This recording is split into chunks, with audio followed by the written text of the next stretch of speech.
Welcome to Unlearning with Laura, the podcast where you get to rewire your mind, reclaim your power, and break generational cycles. I'm Laura Stiles, clinical hypnotherapist and mindset coach, and founder of The Mindful Generation, the place where parents come to transform their lives and live with more purpose and freedom. Let's dive in. Hello, and welcome to this week's episode. You may have noticed a slight change to the podcast, as it's now called Unlearning with Laura. Completely different title, and you may be wondering why. What's going on? This is very confusing. If you don't follow me on Instagram, or if you've missed my recent stories, I discovered that someone has the same podcast title as me. Rewire and Thrive was the name of another podcast, all to do with ketamine therapy, which is a really good podcast. I started listening to it. It's very interesting. But because when I set mine up, I didn't see that that was a real name, because I think he'd paused his for a good kind of 6 months or year or so. And I obviously couldn't find it when I was doing my research. And I thought, oh, what a great name. I love Rewire and Thrive because it's the name of my signature program. That's why I used it. But then, I learned that it's already taken. So I don't want to get sued. So I'm changing the name. I've now got around to doing that.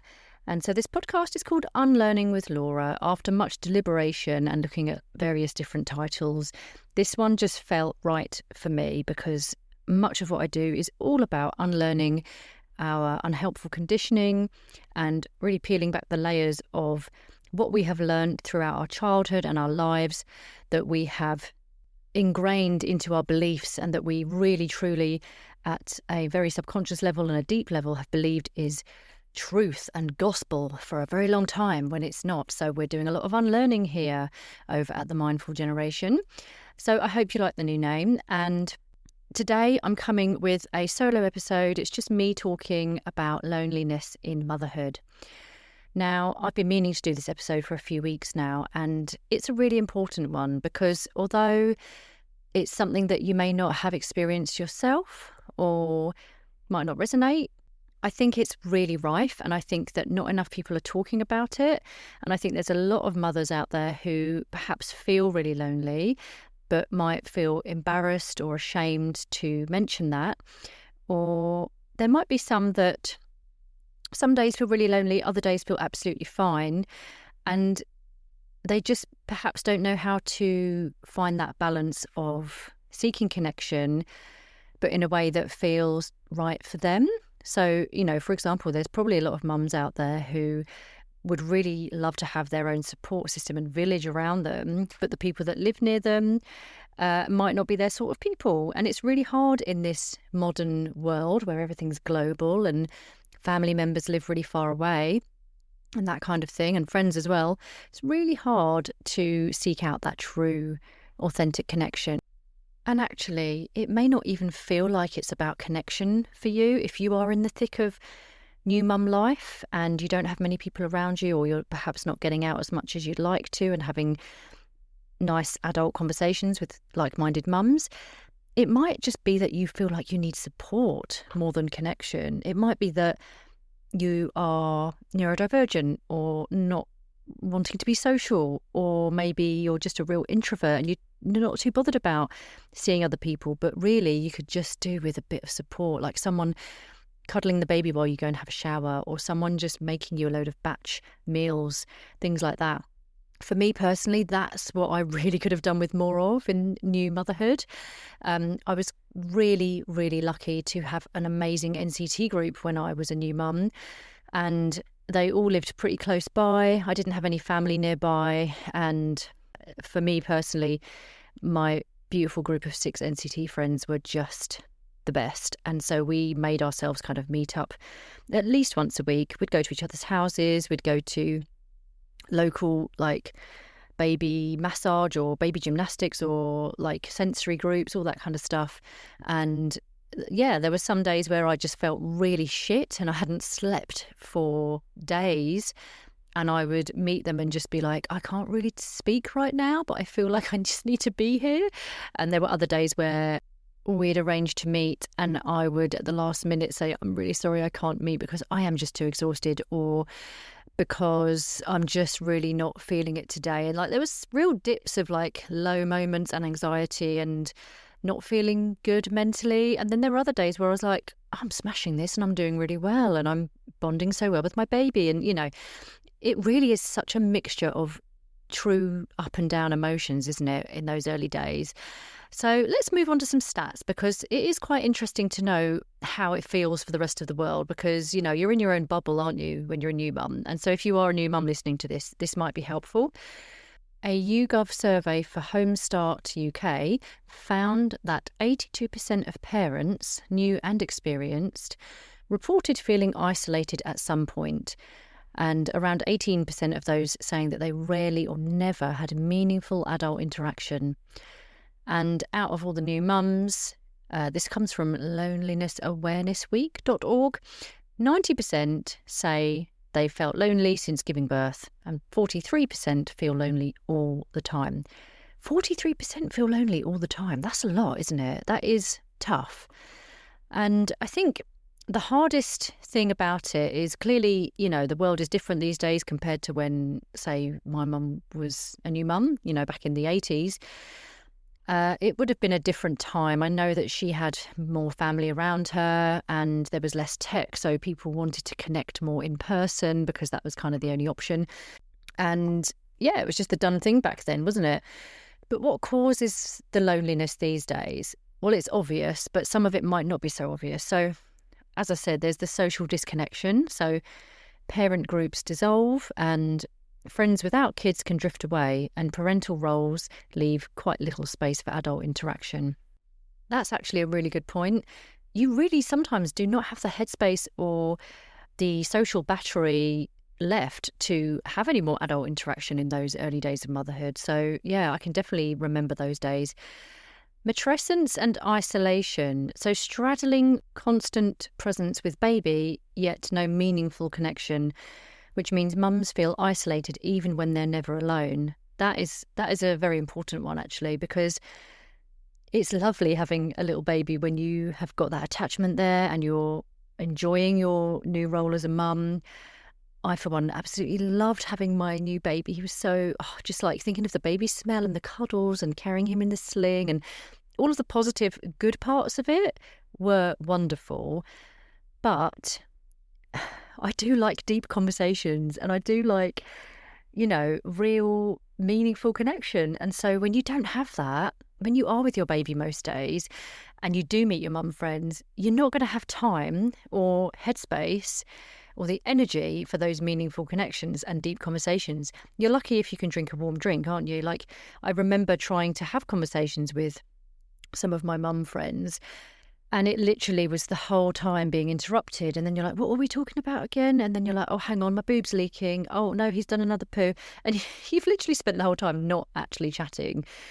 So, yeah, for me personally, I was actually really looking forward to going back to work, because although I loved that year off with my first son and it was a beautiful time, and I did feel guilty about having to go back to work full time because that was the situation we were in. I was the higher earner at the time and I had to go back full time. And yeah, it was quite tough, but I really enjoyed that first week back in the office. Oh my goodness. I remember feeling free, like feeling like, oh my God, it's very strange not carrying this baby around and I do miss him, but also bloody hell, is it nice to have these adult conversations and to not have to worry about carrying my baby around and to have a hot drink. And yeah, I felt like a new woman, I have to say.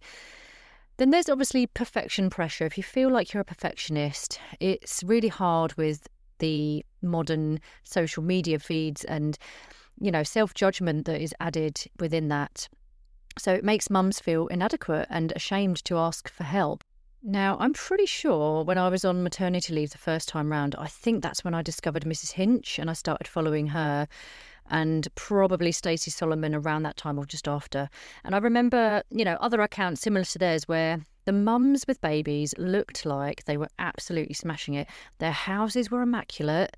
They were getting through their laundry, folding it up, and, everything looked clean and tidy and like they had everything together. And I just remember thinking, I am a recovering perfectionist. Actually, I would like to say recovered perfectionist. I have to say it is hard when you are fed that stuff all day long, when you're on social media and you see those tidy homes and those mums who are looking like they've got it all together. It's not helpful, is it? It's hard, and it makes you think that you need to really up your game with housework and with keeping on top of it all. And it's just not the case. It's just not true. And also, let's be realistic. As much as I love Mrs. Hinch and Stacey Solomon, I do think that they're probably getting lots of support and they have more time on their hands to, make their homes look incredible. Another thing that causes loneliness is the link to burnout. So loneliness and burnout feed into each other. 62% of parents reporting loneliness also report feelings of burnout. And that stat comes from Reddit. And that doesn't surprise me at all. I see these patterns all the time of, feeling like you're on the brink of burnout or you've already had episodes of burnout. And yeah, a lot of the time it's often mothers who are feeling lonely in their marriage and struggling under the weight of the mental load and just not having enough headspace or inclination to go and have a connected conversation with their partner, let alone look after their own well-being. So yeah, that doesn't surprise me that that's linked. So what can help to relieve the loneliness? First of all, what would be very helpful is to just acknowledge it. Realise that loneliness isn't a sign of failure, it's a human signal that connection is needed. And then prioritise that adult connection. So even short interactions, school gate chats, local groups, video calls with a mate, even just a WhatsApp video call when you're, doing a morning walk or on lunch break or something like that. Maybe at the weekend, just a quick 15-minute chat can really boost your well-being and significantly ease the feeling of isolation. And then there's community and peer groups. So parent meetups, virtual villages or baby-friendly events like baby happy hours and like the mum club. All of that kind of thing can boost belonging and emotional resilience. Now, I've joined a few of the mum club brunches and they are lovely. I have to say, there's no pressure to rock up looking amazing. There's no pressure to put makeup on and, feel like you have it all together. It's literally just come as you are and you get a nice brunch and you chat to other like-minded women for a couple of hours. And I've done guest speaker chats with these mums and it's really nice. It's just a really lovely way to connect in a really beautiful cafe usually. So I do recommend those kinds of meetups.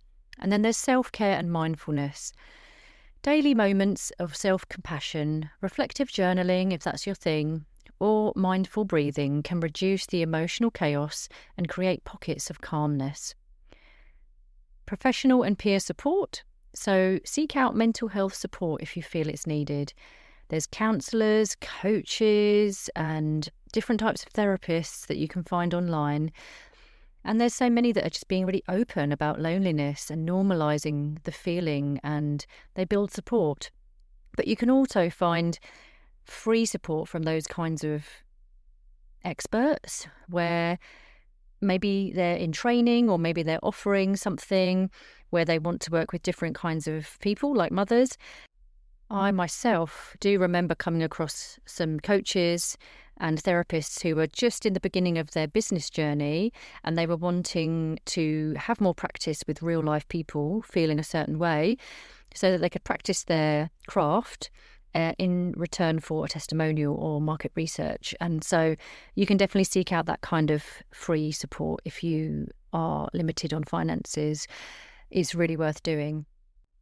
Now, I have to say, I think one of the hardest things about becoming a new mum is when you feel lonely, it feels like no one else in the household truly understands because they're probably thinking, well, but you're at home with another little human all day, every day, and you're on maternity leave, which means you can go out and meet your friends. But it's not really about that. It feels like you have almost lost yourself. You've basically become a different version of you, and you don't know who this new version of you really is yet. So you're finding your new identity, and you kind of feel a bit disconnected from the world, but also you're trying to figure out how to keep this little human alive, which is super tiring. Your hormones are all over the place. And it's a sort of loneliness that's like very sneaky, because it's not that you're physically isolated, but you sort of just miss being seen and you miss being you. That was definitely my reality. I genuinely didn't really know who I was for a while, and I sort of had my own rebirth for a while. And it wasn't just within that 1 year of maternity leave that I took. It took a while. It took a few years. If that's you right now and this is really resonating, then I just want to say I totally see you, and there's no shame in how you feel. Be kind to yourself, because you're not failing and you're doing all the right things. You're just going through the biggest shift you probably will be going through in your whole life. Matrescence is huge. And if it's not you and you've got kids and they're a little bit older and you've kind of been through that phase of your life, or maybe you just didn't experience feelings of loneliness at all, but maybe you know someone who has had a baby recently and you're just not sure how they're getting on and you kind of want to help them, but at the same time, you've got a fairly busy life yourself. If you do know that person who's had a baby and you think, I should probably reach out to them and just check that they're okay, I do advise just sending them a quick message. Like, it can just be a voice note, and just check in with them. Even if it's someone at the school gate, like someone who you don't particularly know, but you can see they've, clearly had a baby in the last 6 months or year, and just say, how are you doing? Like, they deserve real connection, and they might really love that you've thought about them and taken a minute out of your day to just check in with them to see how they're doing. And if they're anything like me, or what I was like when I was a new mum, I probably did turn down a lot of things, because I remember just really wanting to be on my own, because I was so tired and I just felt like my brain wasn't working. I had so much brain fog and exhaustion. A lot of days I felt like I could have just burst into tears because of the overwhelm of it all. So I did turn down a lot of invitations, but keep going with it. Just keep offering up anything you can offer to help them or support them, or just bring them a cake or something, anything where you think, oh, I wonder if that person would appreciate this, or I wonder if I could offer to, I don't know, recommend a book or a podcast or anything to make them feel loved and less lonely. I'm sure that someone in your life who's going through that phase would really appreciate it. So I think that's all I have to give on this topic. I would love to hear your thoughts. Please do let me know if you'd like to email me or ping me on Instagram or Facebook. Let me know what you think of this and whether it's helped you, and what else supported you when you were going through that phase. If you did feel lonely, let me know what else supported you, because if I do get some responses, I'd love to share on my Instagram stories what could help others if they're feeling like this. I'd love to be able to offer some other resources or tools. And also, would it be helpful if I did hypnosis around this? Every now and then I'll do my hypnosis episodes, and I wonder if I could do a podcast episode literally based on this same topic. You may be the sort of person that does avoid social situations, whether that's to do with sensory preferences, neurodivergence, anything that really makes you want to be eaten up by the ground at the thought of it, then yeah, let me know if you just need a bit of support with kind of wanting to seek out that connection, because it's hard for you to naturally do so, because, yeah, I'd love to be able to help. Now, I am going to wrap up this episode, but thank you for listening. I would absolutely love it if you could take a second to like, subscribe, or share this episode. It really helps me out. As you know, it's a very small podcast. I didn't start it too long ago, but I am looking to grow it this year. And one of my intentions for the second half of this year is to really up-level it, and maybe even look into getting sponsorship. But I probably would start doing some brand partnerships as a starter to kind of, begin to grow it a little. So any feedback on it would also be amazing. But yeah, we're nearing on the summer holiday, so if you do have children who are at school, I wish you all the best with juggling childcare or work around children at home and however that looks for you.